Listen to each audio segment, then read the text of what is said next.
बच्चों, हम लोग भारत और समकालीन विश्व भाग 2 के पाठ 3 भूमंडलीकृत विश्व का बनना पढ़ रहे हैं, जिसमें हम लोगों ने देखा कि किस तरह जो है वो ग्लोबलाइजेशन या वैश्वीकरण हो रहा है। ये ग्लोबलाइजेशन 16वीं शताब्दी से शुरू हुआ और हम लोगों ने 16वीं शताब्दी से लेकर 19वीं शताब्दी तक के विभिन्न विशेषताओं या फीचर्स को पढ़ा। अब हम लोग 19वीं शताब्दी में जो है वो एक अफ्रीका कंट्री के बारे में पढ़ेंगे, अफ्रीका देश के बारे में पढ़ेंगे। वहाँ पे किस तरह की स्थितियाँ 19वीं शताब्दी में थी। वहाँ अफ्रीका जो देश था वो बहुत ही समृद्ध देश था। वहाँ पे लेकिन एक बीमारी फैल गई थी जिसे रिंडर पेस्ट या मवेशी प्लेग कहते हैं। उस बीमारी के चलते अफ्रीका का भाग पूरी तरह बदल गया।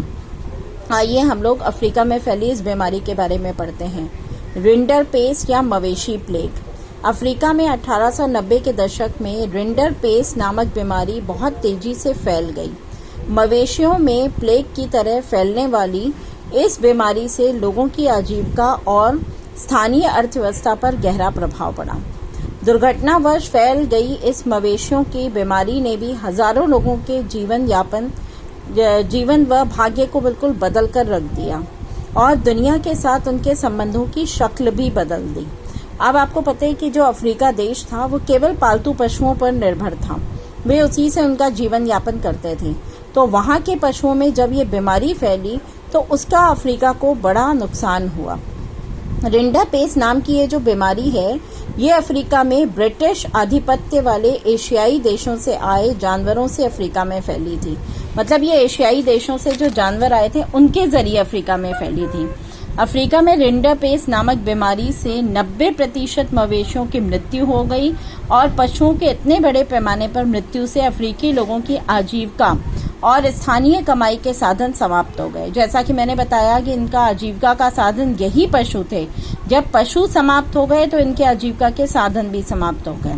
परिणाम स्वरूप समस्त अफ्रीका धीरे धीरे औपनिवेशिक शक्तियों के अधीन गुलाम बनकर रह गया।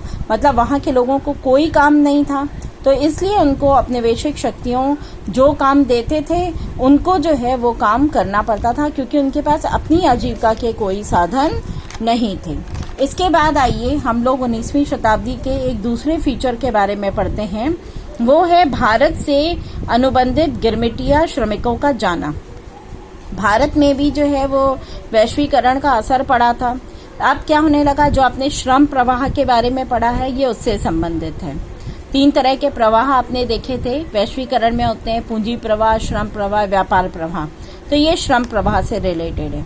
19वीं सदी में भारत से अनुबंधित जिन्हें गिरमिटिया श्रमिक थे कहा जाता था, उनको ले जाया जाता था और उनका ले जाना भी 19वीं सदी की दुनिया की विविधता को प्रतिबिंबित करता है। मतलब उसका भी एक महत्वपूर्ण फीचर है, महत्वपूर्ण विशेषता है।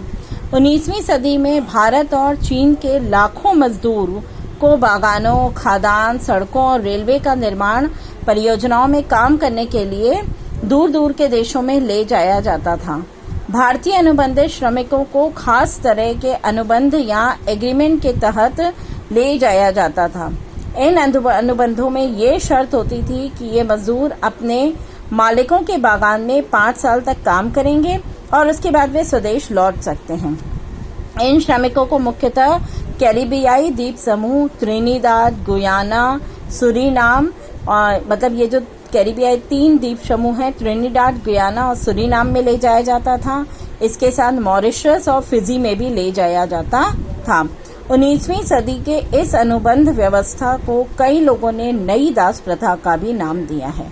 तो आज हमने 19वीं सदी के 2 फीचर्स के बारे में पढ़ा। एक अफ्रीका देश से रिलेटेड था और दूसरा भारत देश से रिलेटेड था।